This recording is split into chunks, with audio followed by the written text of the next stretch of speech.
If you serve something which is as good as what is served on a street side dhaba, everybody will be glad to eat that food. But what is served in the big restaurants, it's terrible.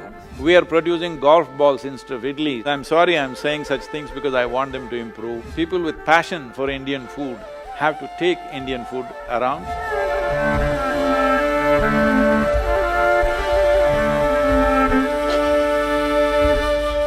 I had a question regarding the incredible cuisine of the incredible country that we have. We have a lot of character, history, proven science behind our food. And, this time in the COVID, it sort of brought out the limitations of modern medicine. And everybody is now believing in, food as the best form of preventive medicine. And, every day, I have some business interests outside of India, some restaurants. Every day they're telling me how the world is looking at Indian food to heal, and then sometimes, because this has happened in the past, but what happens is their logic of understanding food and our logic of explaining food is very different. They talk proteins, calories, carbohydrates.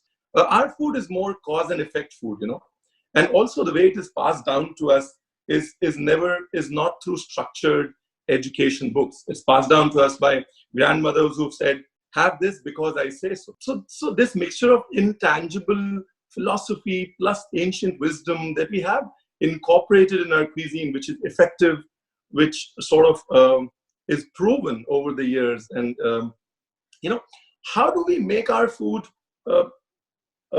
marketable? Because this is again an opportunity for us chefs to take Indian food out and make it big. But how do we bridge this disconnect? How do we bridge this disconnect and make an impact? It is very important that we speak in modern language, otherwise to change that narrative is not going to happen in a short period of time. We have to speak in today's language. But Indian food, the variety that it has and the many nuances that are there to the food, this will be very exciting for international, culinary fans, if only if it is presented properly. But that's a question you're asking, how to present it, not just talking about calories, this and that. Well, it's not just about calories, but in the international arena, if you're talking about the high-end market, presentation is very, very important. I think we are a bit poor in presentation, not bit poor, I think I would say very poor, because for us, food is about taste, food is about nourishment. We don't really care how your roti is kept, all right? We just want it to be nice to eat, that's about it. So, it just came off the fire, that is important, just came off the tandoori pot, that is important for us, rather than how it is presented. They don't mind bread which is 1 month old, but presented properly. That is their way of looking at things. So this change in looking at fresh food, that Indian food is most of the time coming straight from the pan to the plate, and the significance of that, I think we need to do something about that because that is not understood, and many ailments in the world, particularly I've been talking to the American audience continuously. Just eating fresh food, what it will do to your health is a big thing. This needs to be communicated, that communication issue is there. But at the same time, I feel maybe the high-end restaurants, some of them may be okay, but my experience of restaurants may be outdated because I'm talking about how things were 15 to 18 years ago, because since then I've not been able to go to restaurants, I get crowded in Indian restaurants, so I can't go anywhere in the world. But I'm talking about some time ago, let's say restaurants in United States or Europe, wherever you went, I think London is little better, Indian restaurants in London are little better quality. But if you go to other places, especially in US, if you go to an Indian restaurant, it's a terrible experience. Neither the taste, nor the quality, nor the service, anything is good. Service you can improve by training them, but taste-wise, if you serve something which is as good as what is served on a street side dhaba, everybody will be glad to eat that food. But what is served in the big restaurants, and I'm sorry if I'm, rubbing you in the wrong way, any of you. For example, every good hotel that I go to in India, morning I will end up giving a lecture to the chef and the manager who is there. Because in South India, in Tamil Nadu, I'm saying, in Chennai city, you can't eat the idli. It's terrible. If you just go outside where the labor are eating on the street side, fantastic idlis he will serve. I said, why don't you hire this guy who is just standing outside your compound wall? If you get that guy, he knows how to make a idli. Now, I was in one of the major hotels in Bangalore, and I see the idli sambar is terrible. I say, who is doing this idli? And very proudly they bring the chef. I ask him, where are you from? He says, I'm from Ludhiana.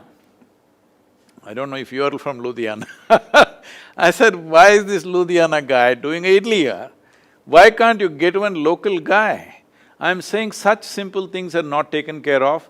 If you look at it, except in a few hotels, even in India, the experience of a breakfast is quite… Indian breakfast is quite bad, so everybody ends up eating a croissant or a bread and butter and egg and something else, they won't eat this. But today there is substantial research and medical understanding that eating something like, let us say for example, I'm taking idli, that it's 70% carb and 30% protein, it is the best way to eat. Every research in the world says that. But we are producing golf balls instead of idlis and we expect people to eat it, nobody will want to eat it. If you eat idli in any of the Delhi hotels, I'm sorry I'm saying such things because I want them to improve. Tomorrow you will have acidity in your stomach because the batter is probably 1 month old. I don't know how old it is.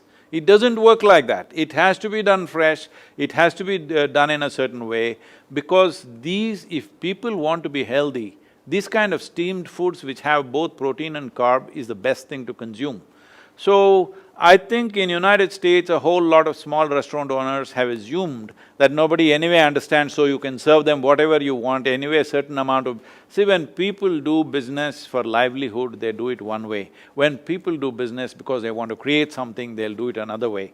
So this has to come, people with passion for Indian food have to take Indian food around. This is a good time for Indian restaurant chains to come up, but quality must be there. When I say quality, for example, I'm not trying to promote anybody, but I'm just telling you, for example, I was to have a meeting with a man who's… I think… I wouldn't want to mention names, but he's the man who designed Lexus car, okay? He wanted to meet me because I had spoken to him in the economic forum about design so much, so he wanted to meet me. So I said, okay, we'll meet. Then I said, where is the meeting? So they gave a number in Manhattan area and we went looking, and then I see this is a Saravana Bhavan hotel. I said, this can't be, why would this American guy meet me in a Saravana Bhavan? Then I realized that's where he wants to meet me. He said, this is the only place I'll have breakfast every day. And I go there and eat whatever, that pongal, something they served. I'm telling you, they're serving pongal better than what is served in Chennai. This is what we need to do, quality. If you produce quality for the variety of foods and range of foods that we have, nobody, no culture in the world can beat this, because the variety from Kanyakumari to Kashmir, how many varieties, how many nuances are there to food. If we can manage this, preserve this and present it to the world, it is unbeatable. Young people like you who have passion for food should do it. Those who do it just for livelihood, they think they can serve anything and get away with it, which has brought an immense it has given a bad name to Indian food because everybody thinks Indian food is lousy, because that's how it is served, unfortunately.